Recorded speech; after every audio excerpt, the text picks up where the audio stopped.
আজকে দেখাবো সয়াবিন দিয়ে ডিমের তরকারি। এখানে আমি সয়াবিন নিয়েছি, টমেটো নিয়েছি, গরম মশলার গুঁড়ো, কাশ্মীরি লাল, ধনে জিরের গুঁড়ো, নুন, হলুদ, চিনি, ধনে পাতা, ডিম নিয়েছি এখানে 4টে, আর নিয়েছি রসুন বাটা, আদা বাটা, সয়াবিন, ঘি, পেঁয়াজ। এইবারে আমি আগে কড়াতে জল দেব।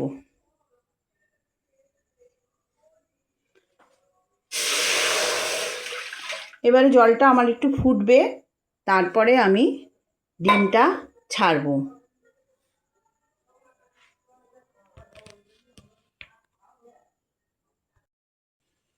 দেখো আমার জলটা ফুটে গেছে। আমি যে 4টে ডিম নিয়েছিলাম ওগুলো আমি ফেটিয়ে রেখে এবারে এই ফুটন্ত জলে আমি নুন দিয়েছি, দিয়ে আমি ডিমটা এর মধ্যে দিয়ে দিলাম, ফেটানো ডিমটা এর মধ্যে দিয়ে দিলাম। এবার ডিমটা একটু ফুটলে আমি এবার পাশ দিয়ে সয়াবিনগুলো দিয়ে দেব।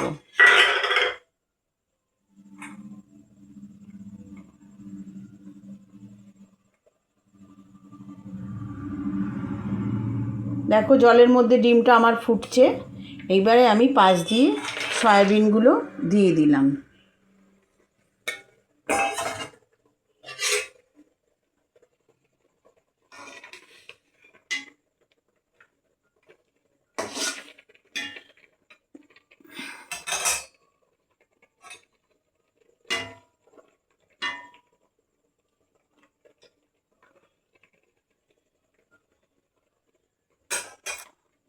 এবার ডিমের সাথে সয়াবিনগুলোও সেদ্ধ হয়ে যাবে,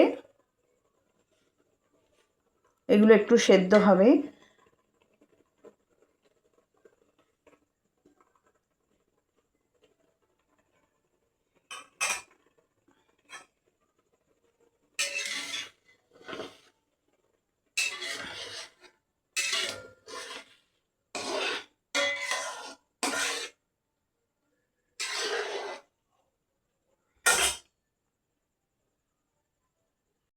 দেখো ডিমটা আর সয়াবিনটা আমি সেদ্ধ করে তুলে রেখেছি এবং এই সেদ্ধর জলটুকু আমি রেখে দিয়েছি, ফেলিনি।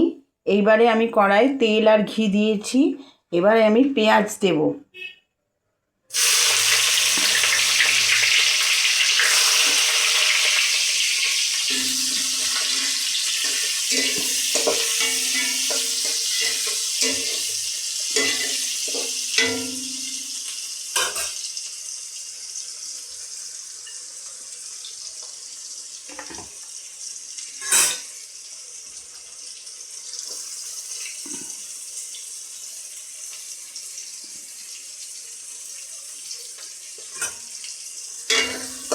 আমি তেল আর ঘি মিশিয়ে দিয়েছি। এবারে পেঁয়াজটা আমার একটু ভাজা ভাজা হবে, তারপরে আমি দেব টমেটো।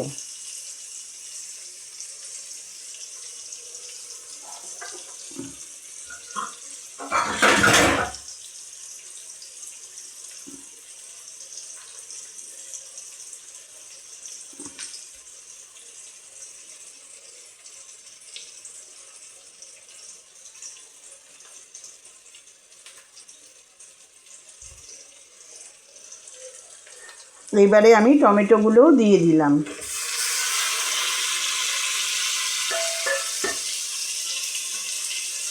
টমেটো আর পেঁয়াজটা আমার একটু ভাজা ভাজা হবে।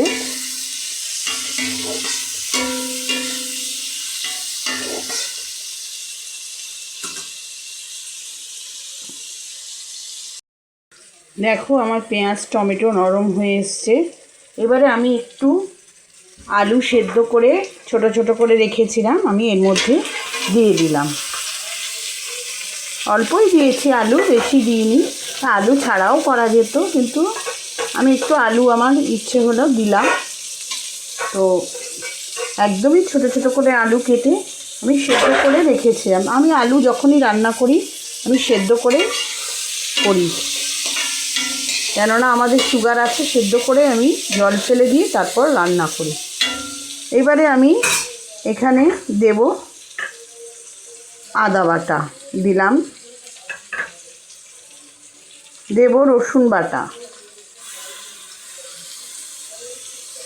রসুন বাটা দিলাম, আর যে গুঁড়ো মশলাগুলো আমার ছিল রাখা ওগুলোও দিয়ে দিলাম, নুন চিনি সবই এর মধ্যে দিয়ে দিলাম। এবারে এগুলো মশলাগুলোর সাথে একটু কষে নেব। আর যে জলটা আমি রেখেছিলাম ওই জলটা আমি দিয়ে দেবো, যে ওই ডিম আর সয়াবিন সেদ্ধ করে যে জলটা রেখেছিলাম, আমার এই মশলার থালার জলটা মশলাগুলোর সাথে এই জলটাও দিয়ে দিলাম।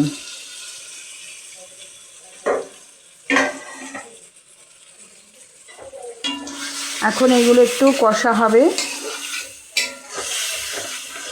আমার সব মশলাই দেওয়া হয়ে গেছে, এবার এগুলো আমি একটু কষে নেব, নাহলে মশলার কাঁচা গন্ধটা চলে যাবে। তারপর আমি ডিম আর সয়াবিনটা দিয়ে দেবো এর মধ্যে। মশলাটা একটু ভাজা হয়ে নিক। দেখো আমার আলু দিয়ে মশলাটা কষা হয়ে গেছে। এবারে আমি ওই ডিম আর সয়াবিনটা এর মধ্যে দিয়ে দিলাম। এবারে এটা আমি একটু নেড়ে চেড়ে নেব।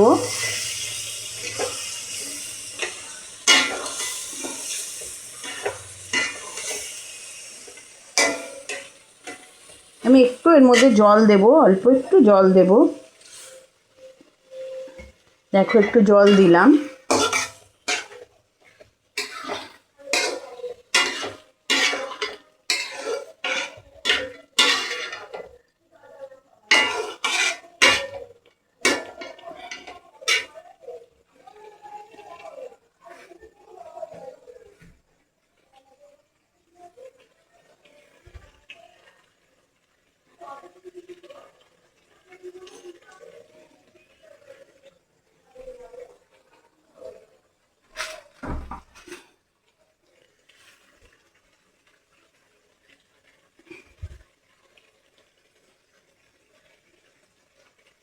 এবারে আমি একটু এর মধ্যে ধনেপাতা দিয়ে দেব।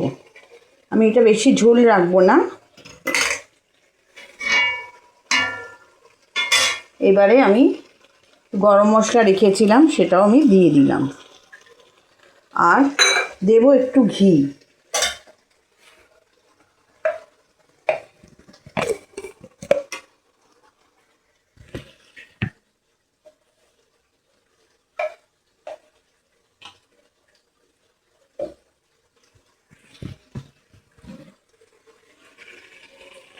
আর আমি একটু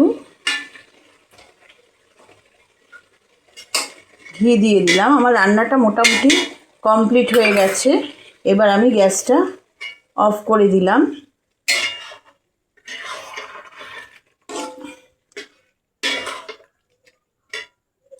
আমি এর মধ্যে একটু কসুরি মেথি ছড়িয়ে দেব।